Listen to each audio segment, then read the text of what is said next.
You know, pride is the architect of your ego, and vanity is the interior decorator of that mansion that pride builds.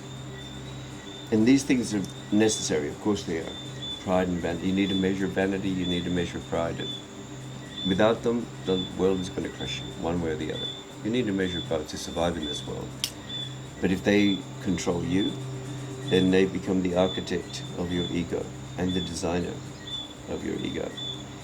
And what is the ego? I don't really want to refer to anybody else's idea of it. I'm just saying this from my point of view. The ego is a shell we build around ourselves, a carapace. It's a membrane that we create around ourselves as we grow up, as we mature, as it says, as we go from the innocence of childhood to the awareness of maturation. We grow up and we build, it gradually accretes around ourselves, often in an unconscious process. And that shell that's around us, that membrane, is there to do two things. It's to protect us from the world, and is there to project us into the world. So the ego is a narrative version of who we are, constructed by our inner self. The true inner self inside yourself is going to construct that ego. The true inner self is going to make it from various components. It's not going to put out there in the narrative about who you are when the ego says, "Hi, I'm Greg, and this is who I am and this is what I do." It's not the inner self that's saying that to a stranger when you meet a stranger. You don't meet strangers with your inner self unless you're maybe an extremely elevated soul. The rest of us are meeting ego to ego. My ego is meeting your ego. And what I'm telling you through my ego is a narrative version of myself. It's not every sin I've ever committed. Otherwise you'd walk away. If I did that, it would be crazy and you'd walk away. So I create, and everybody does, a narrative version. The ego projects that into the world. And at the same time, it's wary to protect this inner self. So it's created by the inner self and put together. And the inner self will use the architect of pride and use the decorator of vanity to make this thing and prepare it for the world, and so on.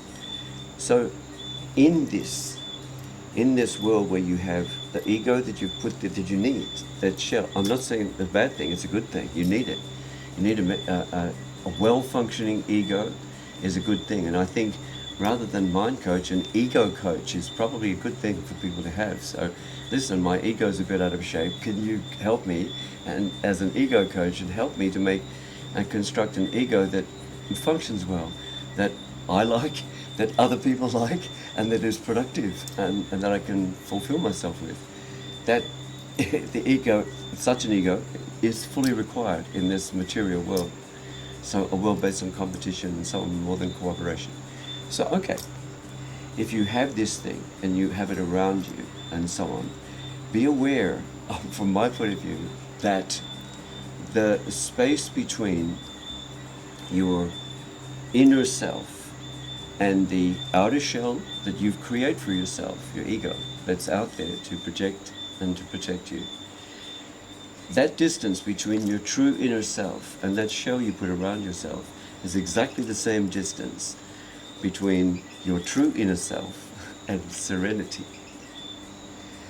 So shrink that distance up between your true inner self and the shell of ego that you put around yourself. Make it more authentic.